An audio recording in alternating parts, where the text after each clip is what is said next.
Assalomu alaykum, hurmatli kuzatuvchilar. Mana shu Gentra juda meni qiynagandi. Shuning uchun bitta video qilib kanalga qo'yishga qaror qildim. Buni muammosi hozir. Xullas mashina hamma narsasi yaxshi ishlaydi. Hech qanaqa muammo yo'q. Faqat ertalab zavod qilganda zaslonkasini xato berib qoladi. 21:06 kodashib yonib qoladi. Mana shu ishlamaydi deb ko'rsatib qoladi. Mana ustalar yaxshi biladi 21:06 kasallanmadan yonishini. Qilmagan ishimiz qolmadi unga xullas. Boshqa avtomobilni olib kelib, zaslonkasi, kompyuter provodda, gazda ibusi, gaz pedal, xullas qanaqa предохранительный bloklar, zamok kontaktlar, generatorgacha qo'yib ko'rishdi, qilib ko'rishdi. Buni kasali topilmadi xullas.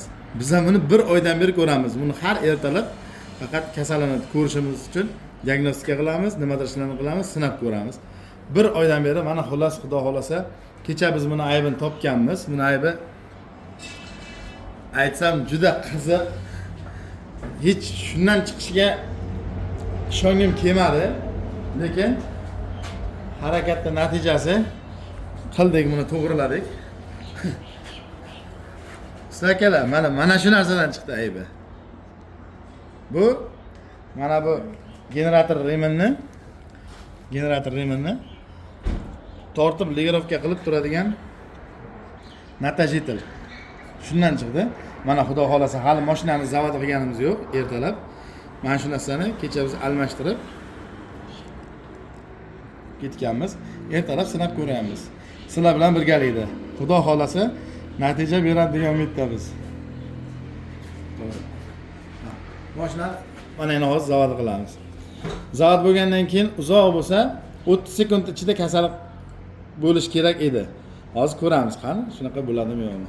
Gazi o'ynab qolardi agar ishlamasa. Zavodaqa.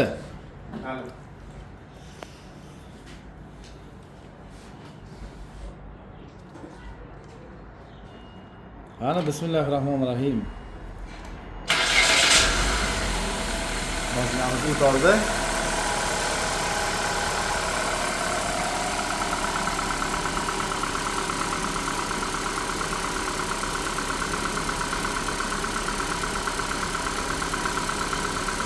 Suvdan tabloni ko'rsatdim. Tablo sovuq holatda.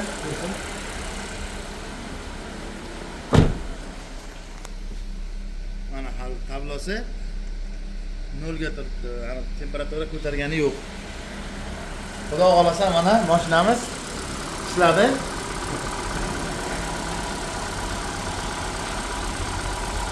Menga qara.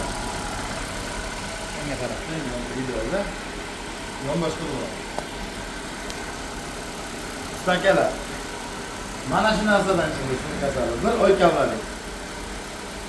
Bunga alishtirmagan zapchasimiz ikkita qism qolmadi. Hammasini o'zi. Mashinasidan chiqdi.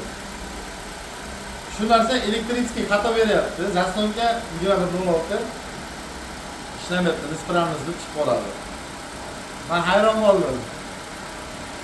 Sababini tushuntirib beradiganlar iltimos kommentariyga yozib ketinglar.